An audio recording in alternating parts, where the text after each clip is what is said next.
कि एक राजा था,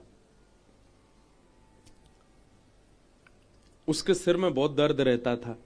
तो एक वैद्य ने आकर के कहा कि मानसरोवर में रहने वाले हंस, उनके हृदय को अगर लाया जाए और उससे एक दवाई बनाई जाए, उसका लेपन उनके सिर पे किया जाए तो उनका सर का दर्द हमेशा के लिए खत्म हो जाएगा। राजा ने सैनिकों को आज्ञा की, जाओ मानसरोवर से हंस पकड़ के लाओ। सैनिक सब पहुंच गए मानसरोवर, लेकिन सैनिकों की वेशभूषा देख करके हंस उनके हाथ आए नहीं, दूर ही दूर रहे। 3-4 दिन तक सब सैनिक वहीं पड़े रहे, हंस हाथ नहीं आए। एक दिन उन सैनिकों ने देखा कि कुछ संत वहां पर आए और वे अपने हाथों से दाना चुगा रहे थे और हंस उनके हाथ से दाना ले रहे। सैनिक जैसे आगे बढ़े तो हंस सारे भाग गए। तो सैनिकों ने सोचा कि भाई हमारी वेशभूषा से भाग रहे हैं, हम भी अगर संत बन के आ जाएं तो शायद हमारे हाथ से भी कुछ पाएं, और जब ये पाएंगे तो हम इनको पकड़ लेंगे। तो हंसों का स्वभाव क्या था? संतों का सम्मान करते थे। ये सभी सैनिक संतों का रूप धारण करके गए और हाथ में दाना लेकर के हंसों को खिलाने गए। तो भक्तमाल जी में वर्णन है कि वे सब हंस जानते थे कि ये वही सैनिक हैं, लेकिन संत वेश में आए हैं। संत वेश में आए हैं, अगर हम इनके पास नहीं गए तो भेष का अपराध बनेगा। जानते हुए भी कि हमें बंदी बनाएंगे, जबरदस्ती जो हंस थे वे उनके समीप चले गए और सैनिकों ने थोड़ी देर तो दाना चुकाया और फिर मौका पाके उनको पकड़ लिया, ले गए। ये दृश्य भगवान देख रहे थे। ठाकुर जी ने मन में विचार किया, ये हंस जानते हुए भी कि ये सैनिक हैं, हमें बांध लेंगे, फिर भी भेष का सम्मान करने के लिए इन्होंने खुद को दे दिया। इनकी रक्षा मैं करूंगा। और ठाकुर जी एक वैद्य बन के राजा के यहां आ गए। हंसों को लाया गया पिंजरे में बंद करके, बस उनका वध करना ही था कि तुरंत ठाकुर जी आए और ठाकुर जी आके बोले, राजन सुनो, हम आपसे वचन देते हैं, इन हंसों को अभी मत मारो। हम एक औषधि आपके माथे से लगाते हैं, अगर 2 दिन में आपका दर्द ठीक ना हो तो आप इन हंसों का वध करना, लेकिन आपका दर्द यदि जड़ से खत्म हो जाए तो इन हंसों को छोड़ देना। राजा बोले ठीक है। अब भगवान अपने हाथ से तो कुछ भी मिला दें, वो मट्टी घुमा के लगा दें तो ठीक है जाएगा। ठाकुर जी तो नाटक कर रहे हैं, जे डाल वो डाल, घुमा के उसमें एक बढ़िया सा लेप बनाया, राजा के सिर से लगाया, लगाते ही दर्द दूर हो गया। 2 दिन तक देखा दर्द नहीं हुआ। बोले महाराज आपका औषधि बहुत बढ़िया। ठाकुर जी बोले बस हमारी यही भाव है कि आप इन हंसों, बोले आप कुछ मांग लीजिए, बोले बस एक ही मांग रहा है, इन हंसों को छोड़ दो। बोले ठीक है। हंसों को मुक्त करने लगे, इतने में ही वो वैद्य वहां से अंतर ध्यान हो गया। तब हंसों ने पिंजरे से बाहर आकर के बताया, बोले राजन ये कोई सामान्य वैद्य नहीं था, साक्षात ठाकुर जी थे। हम जानते हुए भी कि ये सैनिक हैं, लेकिन इनकी भेष संतों की थी, इसलिए हमने अपने आप को बंदी बनवाया। इस बात से रीझ करके ठाकुर जी आए तुम्हारे माथे से लेप लगाने के लिए। भैया संतन को सम्मान करो वो तो एक अलग बात है, पर नगरी संतन के भेष को ही सम्मान कर लो, वहां से ही ठाकुर जी प्रसन्न हो जाए कि ये उनके भेष का सम्मान करते हैं।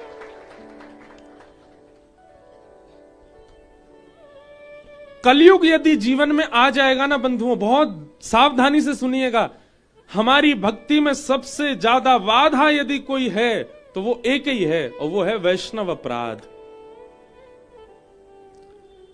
और ये हम सबसे बनता है, मुझसे भी बन जाता है। वैष्णव अपराध हमारे जीवन में यदि बन रहा है और बार बार बन रहा है तो इसका मतलब है कि आपके ऊपर कलयुग का प्रभाव है। आपको एक साधक को देख करके भी, एक भजनानंदी को देख करके भी आपके मन में यह भावना आती है कि कहीं ना कहीं ये थोड़ा बहुत तो आडंबर है। ये वैष्णव अपराध है और ये कलयुग आपके ऊपर आ चुका है, इस बात का प्रमाण है। आप बिहारी जी गए और श्री कुंज बिहारी लाल जी का दर्शन करते समय तभी आपने पुजारी जी जो आगे घूम रहे थे और उनके प्रति ऐसी भावना आ गई, जो पुजारी जी तो बस पैसा लेवे के काज डोल रहे हैं, बन गया अपराध। और ये अपराध कौन बनवाता है? कलयुग। भक्तों का स्वरूप ऐसा नहीं, मीराबाई का स्वरूप ऐसा नहीं था। मीराबाई तो जिसको देखती उसके रूप में, उसके स्वभाव में, उसके गुण में, सब में श्री कृष्ण का ही संबंध देखती। हमारे हरिराम व्यास जी का चरित्र कहा था अभी जयपुर में। व्यास जी के चरित्र में आता है हरिराम व्यास जी का स्वरूप कैसा था।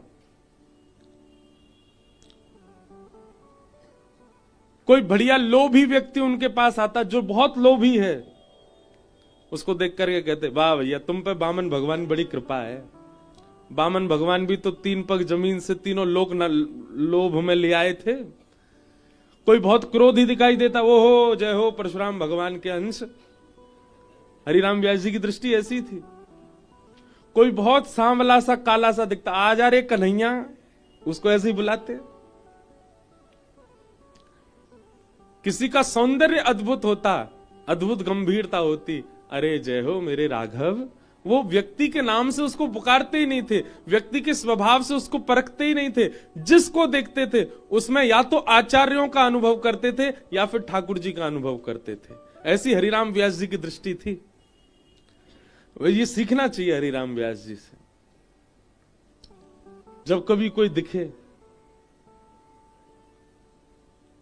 कई लोग होते हैं उनके हाइट इतनी ज्यादा नहीं होती, छोटे से ही होते हैं। जब आए तो आओ बामन, नेक्स्ट से ही हो भैया तुम तो। कोई बहुत छरेरा हो, नेक में ही इधर भाग जाता है उधर आ जाता, पतरा दुबला सा डोल्ला हो, उसके प्रति ऐसी भावना रहो, जय हो मत्स्य, मछली कैसे यहाँ ते मां भक्तो डोले। सब कामों के लिए हाथ पीछे कर लेता हो, जय हो भैया तुम कूर्म हो, कछुआ, वो भी उसके पास जाओ हाथ पांव भीतर कर लेता है, कोई काम नहीं करता। दृष्टि बनाओ, साईं परिकर के ही बना लो, आज से ही कर लो। आज से रात में जिससे भी मिलो, भोजन पानी करते समय, उठते बैठते समय, उसके स्वभाव से या तो किसी आचार्य को देखो या फिर साक्षात ठाकुर जी को देखो। ये हरिराम व्यास जी की दृष्टि है। उन्होंने कभी किसी व्यक्ति के स्वभाव गुण से किसी को नहीं परखा। तो कलयुग जीवन में आएगा तो आपको आडंबर दिखेगा, आपको सदपुरुष में भी आडंबर दिख जाएगा। चैतन्य महाप्रभु वे जब विचरण करते थे तो कोई नाटकबाज व्यक्ति भी हो, कुछ नहीं, केवल पैसा कमाने के लिए भगवान नाम गा रहा है, चैतन्य महाप्रभु उसके मुख से भी नाम सुनकर के नेत्रों से भाव विह्वल हो जाते, उसके चरणों में प्रणाम करते, भैया धन्य है। सब लोग आगे कहते, अरे जे पाखंडी है, जे केवल पैसा कमाने के लिए नाम गाता है। चैतन्य महाप्रभु कहते, और पैसा दो इसको, ताकि इसके मन में और लोभ जगे पैसा का, कम से कम उसके चक्कर में नाम तो गाएगा। ऐसा गुण देखते थे। पर हम लोगों का स्वभाव विचित्र है, हम लोग 2 मिनट में अवगुण ही देखने लग जाते हैं सबके भीतर, और ये कलयुग ही करवाता है हमसे। कई बार बंधुओं हम अपने गुरु के प्रति भी अवगुण देख लेते हैं, ये कलयुग का प्रभाव है।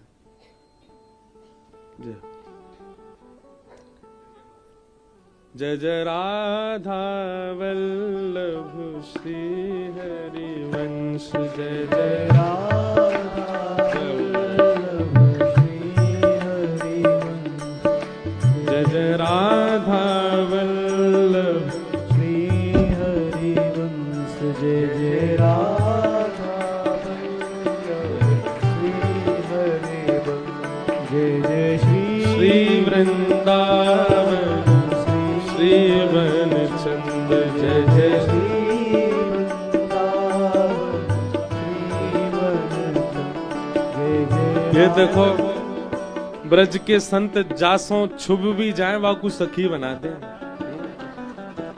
सखी बनवे को मतलब है ठाकुर जी की अधिकारिणी बना दे। हमारे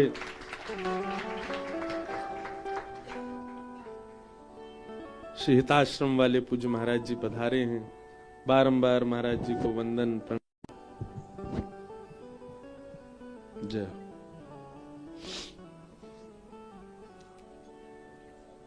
तो कलयुग के ये पंच स्थान, राजा परीक्षित स्वयं भटक गए, शमीक ऋषि के गले में मरा हुआ सर्प डाल दिया, और शमीक ऋषि के पुत्र श्रृंगी, उनको जब ये बात पता चली कि मेरे पिता के गले में मरा हुआ सर्प डाला है, तुरंत उन्होंने श्राप दे दिया, इतिलंगित मर्यादम तक्षकः सप्तमे हनि। मैं श्राप देता हूं कि तक्षक सर्प के डंसन से राजा परीक्षित की 7 दिन के अंदर मृत्यु हो जाएगी।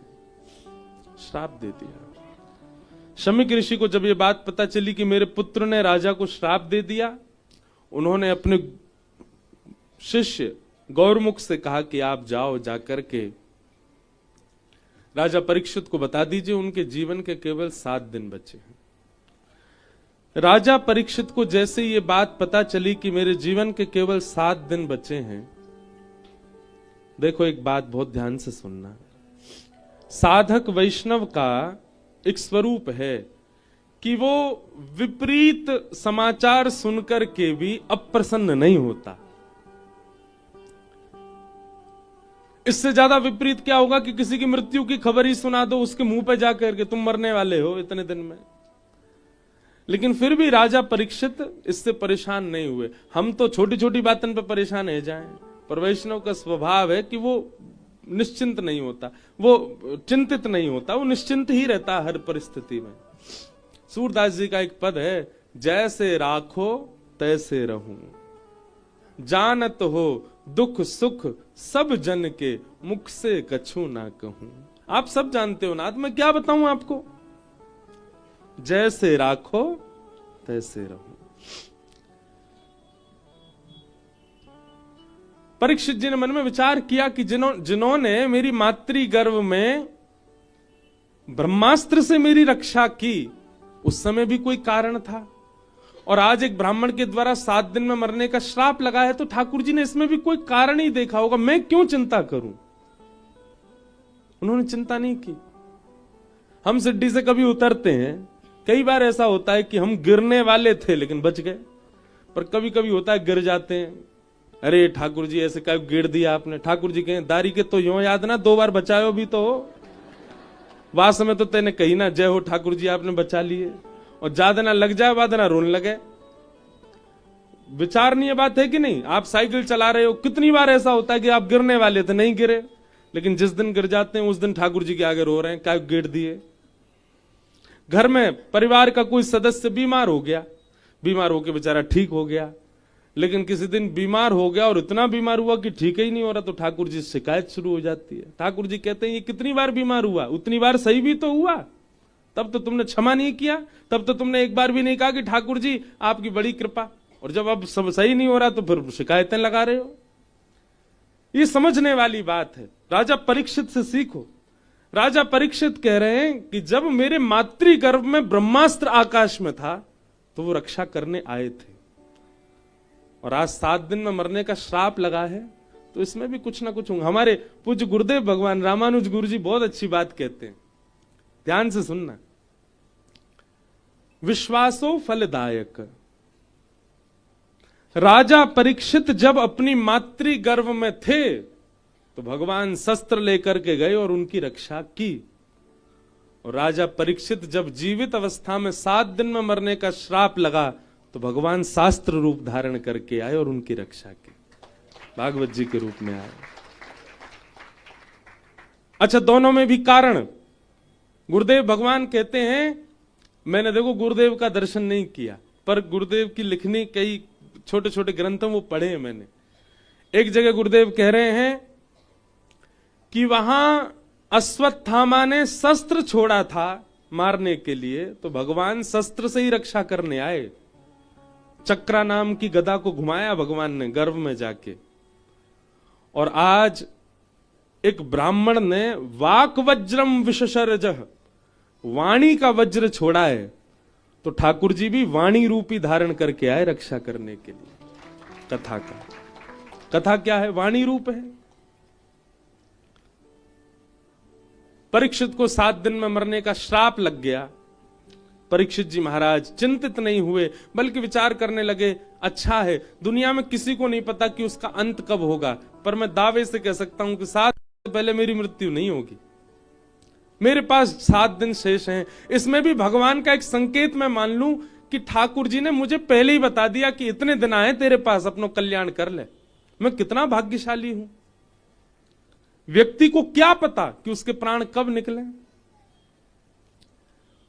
राजा परीक्षित ने अपने पुत्र को, जन्मेजय को राज्य गद्दी पर बिठाया, स्वयं वन में चले गए।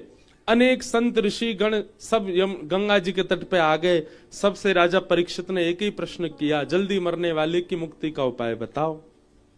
पर कोई भी प्रमाणित नहीं बता पाया क्या करना चाहिए। तभी तत्रा भवद भगवान व्यासपुत्रो यदच्छया गामटमानो नपेक्ष अलक्षलिंगो निजलावतुष्टो वृतश्च वालैरवधूत भेष। बोलो सुखदेव जी महाराज की। श्री सुखदेव भगवान प्रकट हो गए और चलते हुए आ रहे हैं राजा परीक्षित के पास। सिंहासन पर आकर के विराजमान हो गए। राजा परीक्षित ने चरणों में प्रणाम किया और प्रश्न किया, भगवान अतः पृच्छामि संसिद्धिम योगिनाम परमम गुरुम पुरुषस्येह यत्कार्यम म्रियमाणस्य सर्वथा। जल्दी मरने वाले की मुक्ति का उपाय बताओ। एक बहुत प्रिय भाव है।